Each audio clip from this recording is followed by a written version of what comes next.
Ini kalau kita bicara dalam konteks pemerintah ya, sesama anggota kabinet, sesama pemerintah nggak bisa kalau menurut saya baku tikam terus-menerus di depan umum.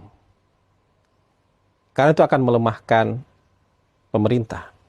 Kita kalau mau baku tikam di ruang tertutup, mau saling koreksi, mau saling marah-marah, mau saling debat, mau tunjuk-tunjukkan di ruang tertutup. Tapi kalau di ruang terbuka, kita nanti akan mengentertain orang yang tidak suka dengan pemerintah.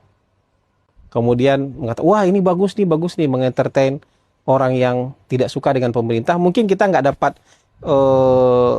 cercaan, makian dari pendukung pemerintah karena mereka menahan diri.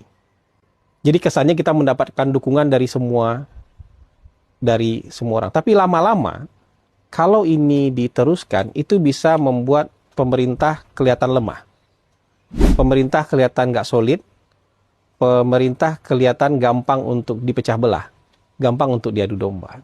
Ini bahaya nih persepsi ini kalau dikembangin lama-lama. Misalnya menteri berantem sama gubernur. Itu mungkin hari ini kita melihatnya jadi hiburan, nggak apa-apa sementara. Karena waktunya masih sebentar. Tapi kalau lama-kelamaan orang akan melihat ini sebagai ketidaksolidan pemerintah. Padahal soliditas pemerintah itu penting sekali. Konsolidasi kekuasaan itu penting sekali. Jadi nggak bisa berlarut-larut kayak gitu. Maksudnya kalau ceplos-ceplosnya mengenai atau kelugasan itu mengenai kebijakan dan lain-lain nggak apa-apa.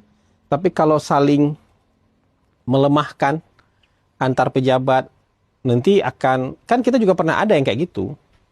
Dan nggak solid akhirnya gitu loh. Dan berantakan juga kayak gitu. Temannya Pak Ishak kan, teman saya juga gitu. Dulu saya dukung kayak gitu, tapi kita lama-lama merasa bahwa ya pemerintah nggak bisa jalan nanti.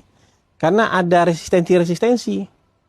Apalagi kalau jadi common enemy di dalam pemerintahan sendiri, itu jadi perlu diwaspadai. Jadi saya ngerasa beliau harusnya nanti sadar dan kemudian menahan diri untuk kemudian tidak saling silang sengketa dengan sesama pemerintah di ruang publik. Kalau mau silang sengketa kita di dalam aja.